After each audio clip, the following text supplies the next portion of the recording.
In this video, I'm gonna be showing you how to repost someone Instagram story to your own. Go to your Instagram and open the story, which story you want to repost. Now, as you can see, here is no option to repost the story directly to your Instagram. So all you have to need to repost, we have to take a screenshot of the story. If the story is a video, just download the story by screen recording. So screen record the story video and then repost it. So if the story is a photo story, just take a screenshot just like this and then go to your gallery, open the screenshot, tap on edit, and now we have to crop the story just like this. Then tap on save.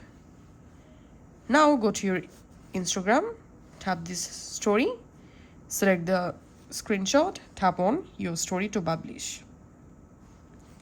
And this is the way to repost someone Instagram story to your own.